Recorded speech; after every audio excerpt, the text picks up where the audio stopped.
দুইটা ঘটনা ঘটেছে, একটা জাহাঙ্গীরনগরে আর একটা শরীয়তপুরে। দুটাই উদ্বেগজনক। একটা রোগীর মৃত্যুর ঘটনায় স্বজনরা চিকিৎসককে মারধর করছে, আহত হয়েছে, হাসপাতাল ভাঙচুর হয়েছে। সেই আহত চিকিৎসককে হেলিকপ্টারে করে সম্ভবত দ্রুত গতিতে ঢাকায় আনা হয়েছে তার চিকিৎসার জন্য। যে চিকিৎসক রোগীকে চিকিৎসা দিয়ে সুস্থ করার কথা, সেই চিকিৎসক এখন নিজেই রোগী, কারণ সে আহত, তার উপর হামলা হয়েছে।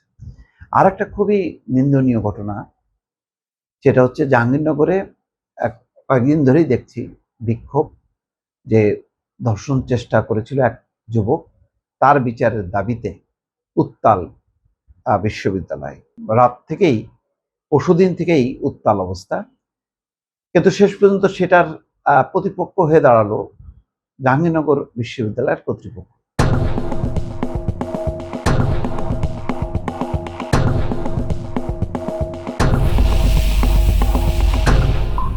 প্রক্টরের কার্যালয়ে শিক্ষার্থীরা তালা দিয়েছে এবং তার পদত্যাগ দাবি করেছে। আমার কাছে এটা খুব অবাক লাগে যে এখানে প্রশাসন কেন প্রতিপক্ষ হয় এই ধরনের নিন্দনীয় ঘটনায়। এখানে তো দল মত নির্বিশেষে প্রশাসন কি প্রশাসন না, এগুলি তো কোনো প্রশ্ন নেই। সবাই সম্মিলিতভাবেই তো এটার নিন্দা জানানো দরকার, রুখে দাঁড়ানো দরকার। 48 ঘন্টার মধ্যে গ্রেপ্তার না করলে তার পদত্যাগ করতে হবে বিশ্ববিদ্যালয়ের এই প্রক্টরকে। কথা হলো যে জাহাঙ্গীরনগর বিশ্ববিদ্যালয়ের প্রশাসনের কি সেই ক্ষমতা আছে যে একজন ধর্ষক বা ধর্ষণ চেষ্টায় অভিযুক্ত ব্যক্তি, সে পালায় গেছে, তাকে গ্রেপ্তার করবে তো পুলিশ। এখানে বিশ্ববিদ্যালয় কর্তৃপক্ষ চেষ্টা করতে পারে, চাপ দিতে পারে, সবাই মিলে চাপ দিতে পারে পুলিশকে যে দ্রুত এটাকে করো। পুলিশও চেষ্টা করতে পারে, কিন্তু সেখানে আভ্যন্তরীণভাবে যদি প্রতিপক্ষ হিসেবে দাঁড় করানো হয় বিশ্ববিদ্যালয় প্রশাসনকে, তাহলে তো এটা কেমন হয়ে গেল এটা বিষয়টা। অর্থাৎ প্রশাসনও চায় যে এই ধরনের ঘটনা নিন্দনীয় এবং এটা অ্যাকশন নেওয়া উচিত। কারণ প্রশাসন, স্টুডেন্ট সবাই তো এক কাতারে, অন্য কাতারে হচ্ছে পুলিশ প্রশাসন। তো সবাই মিলে চাপ দেবে সেখানে দুম করে নিজেদের মধ্যেই কেন এই বিভেদ, কেন প্রক্টরের বিরুদ্ধে প্রক্টরের কি কোনো খালাতো ভাই না মামাতো ভাই যেই অভিযুক্ত ব্যক্তি, আমি এটা বুঝলাম না। এতে হয় কি আভ্যন্তরীণ ঐক্যটা বিনষ্ট হয়।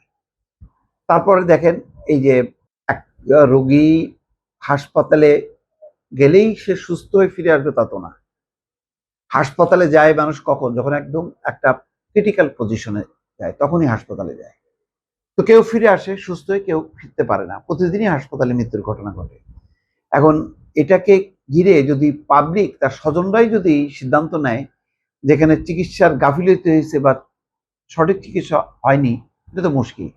এই জন্য হাসপাতাল কর্তৃপক্ষকে চাপ দেয়া যে তারা এক্সামিন করবে, বা প্রশাসনকে চাপ দেয়া যে তোমরা এক্সামিন করো এখানে কি চিকিৎসার গাফিলতি আছে নাকি পরিস্থিতি এমন ছিল যে রোগী বাঁচার আশা ছিল না।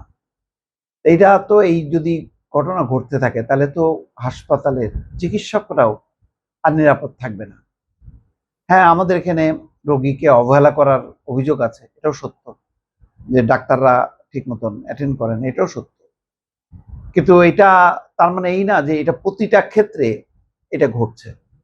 এই ঘটনাটার ব্যাপারে স্বজনরা দায়িত্ব নিয়ে ভাঙচুর করছে জরুরি বিভাগে, তার মানে আরো অন্য 10 জনের চিকিৎসা বিঘ্নিত হচ্ছে এক ঘটনায়। চিকিৎসককে মারধর করা হয়েছে, বর্তমানে চিকিৎসাধীন। এই ঘটনা একজনকে আটক করছে পুলিশ। এই ধরনের অবাঞ্ছিত ঘটনা, যেটা জাহাঙ্গীরনগর বিশ্ববিদ্যালয় প্রশাসন হয়ে গেল প্রতিপক্ষ, আর এখানে ডাক্তার হয়ে গেল ভিলেন, এই কর্মকাণ্ডগুলো যদি চলতে থাকে তাহলে যেটা হবে, একটা নৈরাজ্য তৈরি হবে। আসল বিচার, সুষ্ঠু তদন্ত কোনো কিছু কিন্তু সম্ভব হবে না।